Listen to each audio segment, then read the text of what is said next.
మరి గిరిజనుల యొక్క లక్షణాలేంటి? ఏ కారణాల వలన వాళ్ళు ఇతర సమాజాల కన్నా భిన్నంగా గుర్తించబడుతున్నారు? ఇతర సమాజాల్లో కలవకుండా వాళ్ళు వెలికి గురవుతున్నారు. ఇది స్వచ్ఛందంగా కావచ్చు, లేకపోతే ఉద్దేశపూర్వకంగా కావచ్చు. ఏ విధంగా అయినా సరే గిరిజనులనేటువంటి వారు వారికున్నటువంటి ప్రత్యేక లక్షణాలు ఏదైతే ఉన్నాయో, ఆ లక్షణాల కారణంగా వాళ్ళు వెలికి గురవుతున్నారు. మరి ఆ లక్షణాలేంటో మనం తెలుసుకుందామండి. ఒకటి, ఈ గిరిజనులనేటువంటి వారికి సాధారణమైనటువంటి, నిరాడంబరమైనటువంటి జీవితాన్ని గడుపుతారండి. మనకులాగా ఎగ్జార్బెంట్ లైఫ్ స్టైల్ అనేటువంటిది వాళ్ళకుండదు. లేకపోతే విలాసవంతమైనటువంటి జీవితం అనేటువంటిది గడపడానికి వాళ్ళు ఇష్టపడరు. వాళ్ళు ప్రకృతికి దగ్గరగా నివసిస్తూ ఆ సహజమైనటువంటి వాతావరణంలో సాధారణమైనటువంటి, నిరాడంబరమైనటువంటి జీవితాన్ని గడుపుతారు. అది తెగల యొక్క లక్షణం అండి. అదేవిధంగా బలమైనటువంటి బంధుశక్తి తెగని కట్టి ఉంచుతుంది.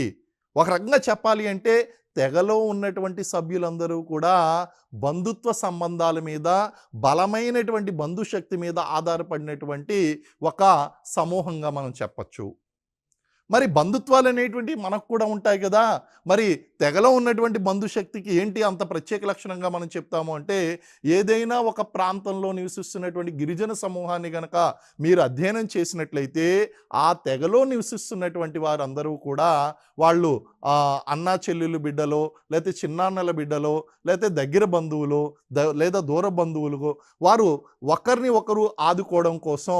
ఎందుకంటే వాళ్ళు ప్రకృతితో పోరాటం చేయవలసి ఉంటుందండి. ప్రకృతితో పోటీ పడవలసి ఉంటుంది. కాబట్టి ఆ చుట్టూ ఉన్నటువంటి పరిసరాలతో పోటీ పడుతున్నప్పుడు వాళ్ళకి ఏ ఆపదన్నా సరే కలగవచ్చు.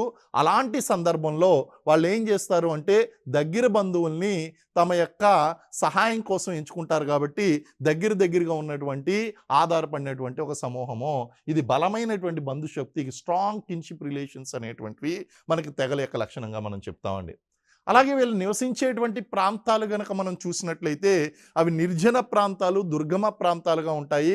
సాధారణమైనటువంటి సమాజంలో నివసించేటువంటి ప్రజలందరూ కూడా వీరిని చేరుకోవాలి అంటే ప్రయాణం అనేటువంటిది చాలా సుదీర్ఘ ప్రయాణం చేయవలసి ఉంటుందండి.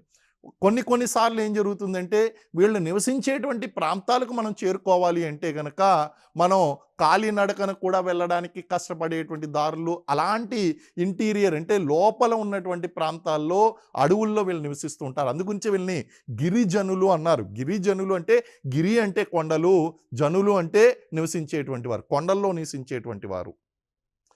హిందీలో వనవాసీలు అంటారు. వనవాసి అంటారు. వనవాసి అంటే వనాల్లో నివసించేటువంటి వారు, అడవుల్లో నివసించేటువంటి వారు. కాబట్టి ఇలాంటి ప్రాంతాలకు కనీసం రోడ్లు, రవాణా సదుపాయాలు కూడా లేనటువంటి ప్రాంతాల్లో వీళ్ళు ఐసోలేషన్ అన్నాం. అందుగురించే దీన్ని ఏమన్నామంటే స్టార్టింగ్‌లోనే చెప్పాం. ఇలాంటి దుర్గమ ప్రాంతాల్లో జీవనం గడుపుతూ ఉంటారు. వీళ్ళ యొక్క లక్షణం. అలాగే వీళ్ళ యొక్క జీవితం ఎలా ఉంటుందంటే అర్ధ సంచారంగానో, సంచార జీవితంగానూ ఉంటుంది.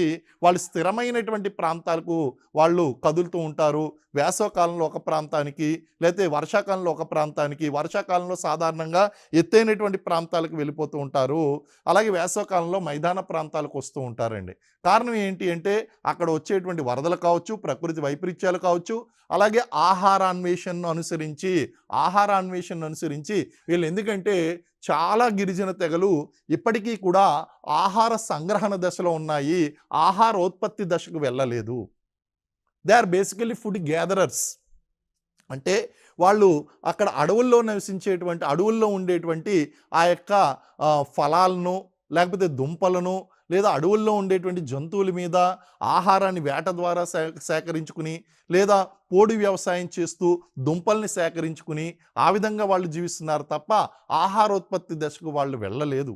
కాబట్టి వీళ్ళ జీవితం అంతా కూడా అర్ధ సంచారంతోనూ, స్థిర సంచారంతోనూ కూడి ఉంటుంది.